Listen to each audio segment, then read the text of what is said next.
4個投資基本概念，令你嘅財富穩步增長。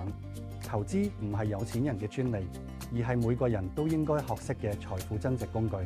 掌握呢4個基本概念，令你嘅投資更穩健、更高效。首先係複利效應，亦即係錢滾錢嘅魔法。當你嘅投資回報累積入本金後，產生新嘅利息，隨住時間推移，收益會越嚟越驚人。投資越早開始，時間就越能發揮威力，令你嘅財富穩步增長。接住係成本平均法，呢種係降低風險嘅投資策略。透過定期定額投資，無論市場價格高低，長期落嚟可以平均成本，減少市場波動帶嚟嘅影響，令投資更加穩定。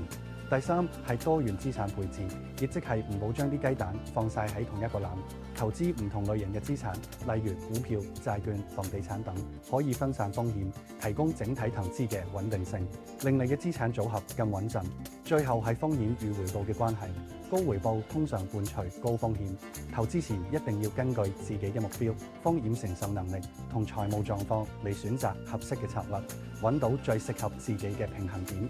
投資冇捷徑，但有方法，識得呢4個概念，令你嘅財富穩步增長。